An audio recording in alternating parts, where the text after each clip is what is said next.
Welcome to the Deep Dive. This is where we sift through mountains of info and pull out the crucial bits you really need. Today, we're tackling something absolutely foundational for anyone involved in aviation, especially if you're, getting ready for those ATPL theory exams. We're talking about aviation facilitation. Just think about it for a second. An international flight isn't just about, flying a plane from A to B. It's this incredibly complex dance getting everyone and everything, passengers, crew, cargo, the aircraft itself, smoothly in and out of different countries. And doing all that while juggling strict security, customs, health checks, but somehow keeping things moving fast. Our mission today: to give you the understanding that goes beyond just memorizing facts for the exam, we want you to get the why behind these rules so you can really nail those questions feeling confident. We're talking about the unsung hero: aviation facilitation. Yeah, and what's really fascinating, I think, is exactly that balancing act you mentioned. On one hand, you've got the whole point of air travel speed, shrinking the globe, right?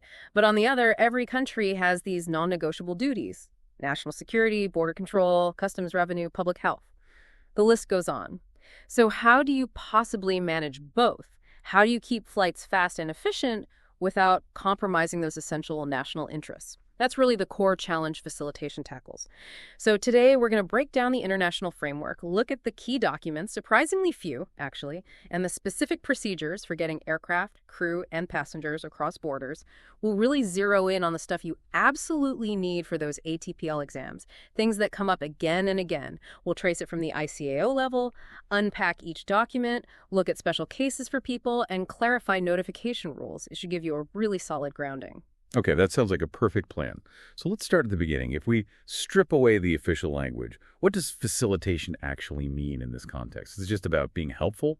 Well, it's much more than just being helpful. It's an operational necessity, absolutely critical for a global industry like aviation. At its heart, facilitation is about making things easier, faster, more standardized for international flights. Think about driving. Imagine if every single country had completely different road signs, traffic lights, driving licenses. It would be chaos, right? Impractical. Aviation faces that same potential chaos, but globally and at much, much higher speeds. So facilitation acts like the universal rule book, the global standard operating procedure. It lets airlines fly pretty much anywhere without getting completely bogged down in red tape at every border. It's about cutting down obstacles, reducing paperwork, making things predictable. Right, so it's not just a kind of gentleman's agreement then. There must be some serious legal force behind it. Where does that authority come from? Absolutely. It's not optional. It's built right into the foundation of international aviation law, the Chicago Convention of 1944. And for your exams, there's one specific article you really need to know. Article 37.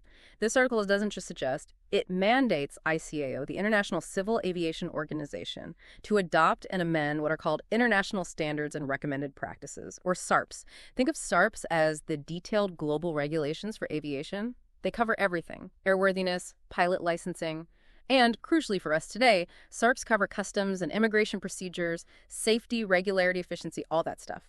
And this leads us straight to the specific ICAO document that puts all these facilitation rules in one place. ICAO Annex 9. That is the key document.